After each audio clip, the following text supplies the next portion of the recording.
Good morning everyone. In the previous class I have explained you what is pronoun and the kinds of pronoun. So what is pronoun? The pronouns are the words. The pronouns are the words used in place of noun or it avoid the repetition of noun and again. Repetition of noun again and again.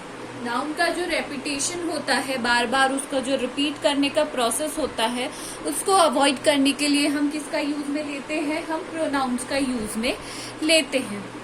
N example of pronouns are he, she, it, they.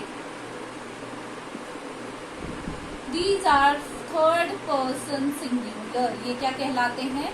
Third person singular, यानी third person singular एक वचन. और ये होता है third person plural, क्योंकि ये किसके लिए यूज में आता है? प्लूरल के लिए. तो ये हमने पिछली क्लास में हमारा कर लिया था. और there are how many types of pronouns are there? There are 10 types of pronoun. कितने टाइप्स के प्रोनाउन होते हैं? 10 टाइप्स ऑफ प्रोनाउन, जिसमें से मैंने आपको सबसे पहला जो पर्सनल प्रोनाउन है वो करवा दिया था. पर्सनल प्रोनाउन मैंने आपको एक्सप्लेन कर दिया था.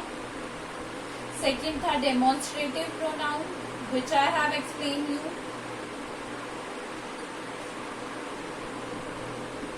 Next is your,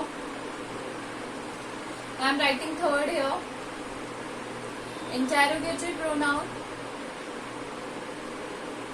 interrogative pronoun भी मैंने आपको करा दिया था. And the next is your reciprocation, जिसमें हाफ एंड हाफ में हम क्या करते हैं? प्रोनाउन नाउन को डिफाइन करते हैं हाफ एंड हाफ में. ये मैंने आपको हमारी पिछली क्लास में सारा करवा दिया. टुडे आज हम जो रिमेनिंग प्रोनाउन के टाइप्स है, जो कि 6 हैं, वो कंटिन्यू करेंगे. So our next pronoun is relative pronoun. कौन सा pronoun? Relative pronoun. Relative pronoun belongs to WH family, like interrogative type. WH word family को बिलोंग करते हैं. बट इसमें और इंटेरोगेटिव में डिफरेंस यही होता है कि रिलेटिव प्रोनाउन में जिस भी प्रोनाउन का बात ऑलरेडी हो चुकी है वो उसका रिलेशन बताते हैं विथ अदर नाउन और प्रोनाउन. समझने की कोशिश कीजिए. फॉर एग्जाम्पल देखिए, pay attention to what your teacher says. मतलब आपके जो टीचर कहते हैं उनकी बात पर ध्यान दो. अब वैसे तो WH क्या है, किसको बिलोंग करता है? इंटेरोगेटिव को, क्योंकि that is use for asking question. But relative pronoun में भी WH वर्ड की फैमिली आती है, चाहे हु हो, whom हो, where हो, what, एक्सेट्रा, ये सारे आते हैं. बट ये उस बारे में बात करते हैं जिस नाउन की बात ऑलरेडी हो चुकी है. मतलब किस पे ध्यान दीजिए? टीचर की बात पे. तो इस नाउन या प्रोनाउन की बात पहले हो चुकी है. एक और एग्जांपल देखते हैं. The house which is green in colour is mine. वो घर जो किस कलर का है? ग्रीन का. तो ये क्या बता रहा है? घर की क्वालिटी बता रहा है कि the house which is green in colour is mine. तो रिलेटिव प्रोनाउन में WH वर्ड फैमिली आती है, but we talk about the noun and pronoun which are already mentioned.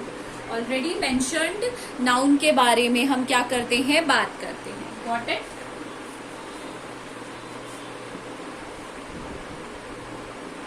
Next is our distributive pronoun. Fifth is our distributive.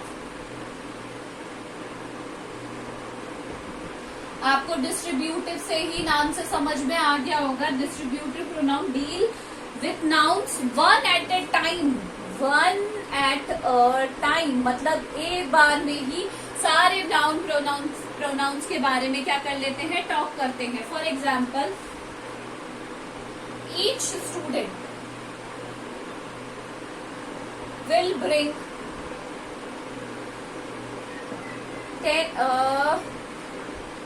100 rupee tomorrow. तो यहाँ पे क्या बात हो रही है कि यहाँ पे किसी एक नाउन की बात नहीं हो रही है. We talk about the whole group at one time. At a time हम पूरे ग्रुप की बात करेंगे. इसके एग्जाम्पल होते हैं ईच, एवरी, आइदर और नन. ये सारे किसके एग्जाम्पल हैं, डिस्ट्रीब्यूटिव प्रोनाउन की. And the pronouns that deal with nouns one at a time. Fine. Now the next is your indefinite pronoun.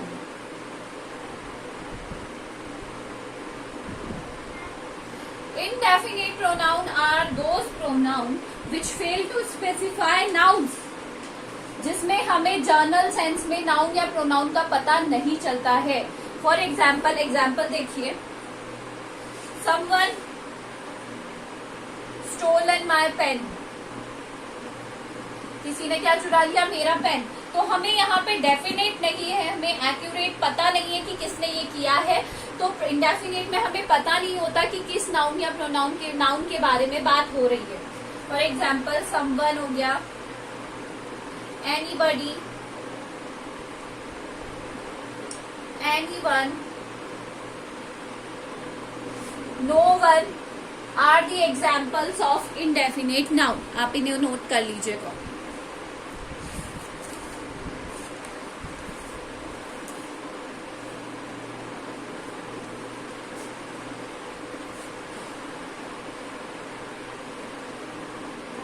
इसके बाद आता है हमारा possessive pronoun.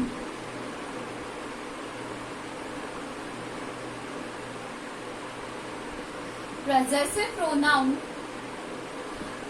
Used to show possession. To show possession. possession का मतलब होता है to show relation with noun. possession या फिर relation with noun. For example, और पजेसिव प्रोनाउन होते हैं mine, ours, yours, his, hers, its, theirs. ये किसके हैं, पजेसिव प्रोनाउन है. अब ये पजेसिव प्रोनाउन किसके हैं, माइन होता है आई का, आर्स होता है वी का, योर होता है यू का, हिज होता है ही का, हर्स होता है शी का, its will belong to it and there will be there. ये सारे पजेसिव प्रोनाउन होते हैं. ये आपको उस टेबल में याद करने हैं जहां पर हमने पर्सनल प्रोनाउन किए थे. या तो आपके काम आते हैं पर्सनल प्रोनाउन या possessive pronoun. For example, this book is mine. तो ये मेरा क्या बता रही है, इस बुक के साथ रिलेशन बता रही है कि बुक किसकी है, मेरी. किसकी बुक है, मेरी. Got it? So this is the possessive pronoun. लिख लीजिए इसको.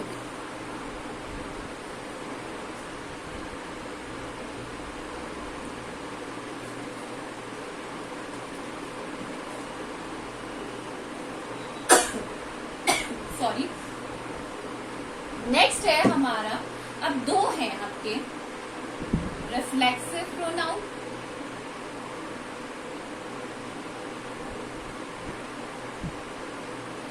Emphatic pronoun. क्या होते हैं, रिफ्लेक्टिव प्रोनाउन और एम्फेटिक प्रोनाउन दिखने में बिल्कुल एक जैसे होते हैं, but the pronouns that are used as receiver of an action. Reflexive pronoun में जो नाउन होता है वो ही रिसीवर होता है किसी भी कार्य का. For example, I saw my self in the mirror. मैंने किसको देखा मिरर में, अपने आप को. तो मैंने किसको देखा, अपने आप को. तो इस काम का रिसीवर कौन है, मैं खुद हूं. तो रिफ्लेक्सिव प्रोनाउन में receiver and action, receiver of an action होता है, सेम नाउन ही होता है. And in pronouns that are use to convey emphasis, ये क्या देने के काम आते हैं, एम्फेसिस देने के काम आते हैं, use to give emphasis. Emphasis का मतलब होता है जोर देना, क्या देना, जोर देना, एम्फेसिस देना। For example, I my self locked the door, मैंने खुद ने क्या कर दिया, डोर को क्या किया, लॉक किया। तो मैंने क्या दिया, जोर दिया कि मैंने खुद ने ये काम किया है। यहाँ पर सिर्फ मैंने क्या देखा है, रिफ्लेक्शन देखा है, मैंने कुछ ऐसा कुछ किया नहीं है, बट यहाँ पे मैंने फोर्सफुली क्या किया है, डोर बंद किया है। तो यही दोनों के डिफरेंस होते हैं, और इनमें आते हैं माई सेल्फ, हर सेल्फ, इन दोनों में ही यूज लिए जाते हैं myself, yourself, ourself, herself, itself, himself, etcetera. जितने भी सेल्फ वाले आते हैं वो दोनों में आते हैं, बस इसमें रिसीवर होता है एक्शन का खुद, और यहाँ पे खुद फोर्सफुली किसी काम को किया जाए।